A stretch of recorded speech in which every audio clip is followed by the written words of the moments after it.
আপনি দেখবেন পিনাকি ভট্টাচার্য যে সমস্ত কথা বলে এটি আপনি ধর্মীয় দৃষ্টিকোণ থেকে এবং সামাজিক দৃষ্টিকোণ থেকে আপনি ন্যায় এবং সত্য। উনি মুসলমানদের পক্ষে থাকেন, যে সমস্ত বিষয় ইসলামের ক্ষেত্রেও আপনার সঠিক এবং সামাজিক দৃষ্টিকোণ থেকেও সঠিক সেটার পক্ষে থাকেন।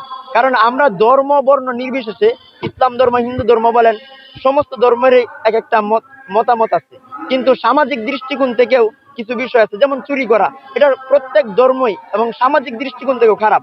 অন্যায় অপরাধ, মানুষকে খুন করা, গুম করা, তারপর জঙ্গিবাদের এই পুনরায় উত্থান করা, এই সমস্ত বিষয়, এই ব্যাপারে তো আপনার সচেতন যাদের মস্তিষ্ক ঠিক আছে তারা তো এই ব্যাপারে কথা বলবে।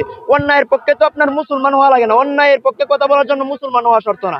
আপনি একজন যদি সুস্থ মস্তিষ্কের মানুষ হয়ে থাকেন এবং বিবেক সম্পন্ন মানুষ হয়ে থাকেন, তাহলে তো আপনি অবশ্যই প্রতিবাদ করবেন। সেই প্রেক্ষিতে পিনাকি ভট্টাচার্য যেহেতু একজন সুস্থ মানুষ এবং সুস্থ মস্তিষ্ক এবং বিবেক সম্পন্ন মানুষ, দেশপ্রেমিক, তাই সে মুসলমানের পক্ষে কথা বলে।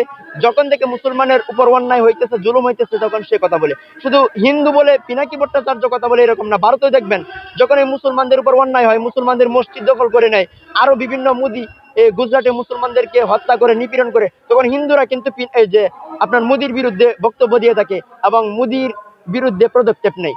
তবে ভারতের হিন্দুরা যদি নিতে পারে, তাহলে বাংলাদেশের মুসলমানদের উপর নির্যাতন হলে পিনাকি কেন নিতে পারবে না? এটা তো সিম্পল একটা বিষয়।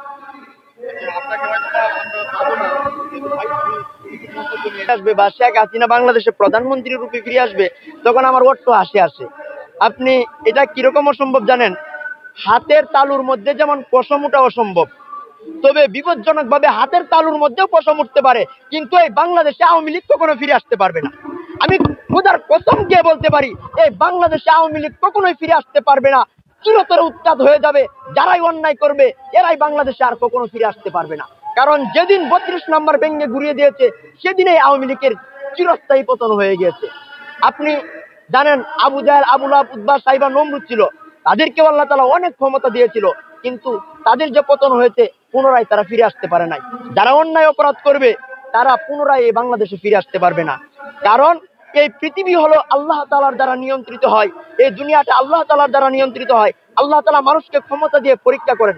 যখন মানুষ ক্ষমতা পাওয়ার পর অন্যায়, অবিচার, জুলুম, নির্যাতন করে, তখন আল্লাহ তাআলা তার কাছ থেকে ক্ষমতা ছিনিয়ে নেন এবং দ্বিতীয়বার সে ক্ষমতায় আসার কোনো আশঙ্কা থাকে না, কোনো প্রত্যাশা রাখে না।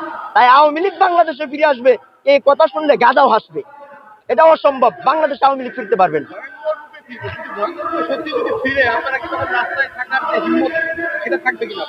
আমি স্পষ্ট ভাষায় বলে দিতে চাই, আওয়ামী লীগকে ঠেকানোর জন্য, আওয়ামী লীগকে বাংলাদেশ থেকে উৎখাত করার জন্য যদি রক্ত দিতে হয়, রক্ত দেব, জীবন দেব, আবারও সাইদের মতো বুক টান করে বুলেটের সামনে দাঁড়াবো, তবু এই বাংলাদেশে আওয়ামী লীগকে ফিরতে দেব না।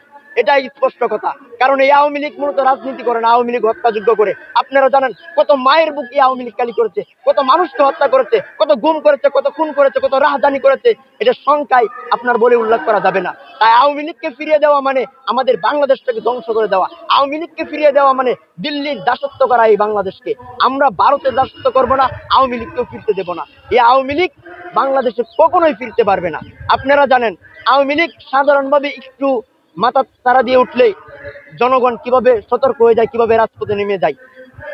মূলত বর্তমান সময়ের মানুষ সচেতন। এই বর্তমান সময়ের মানুষ আওয়ামী লীগকে ঠেকানোর জন্য আপনার জুলাই অভ্যুত্থানে যেভাবে রক্ত দিয়েছিল, জীবন দিয়েছিল, তারা সেভাবে রক্ত দিবে। আরো আবু সাইদ বাংলাদেশে আছে, এক আবু সাইদ মরে গেছে, বিষয়টা এরকম না।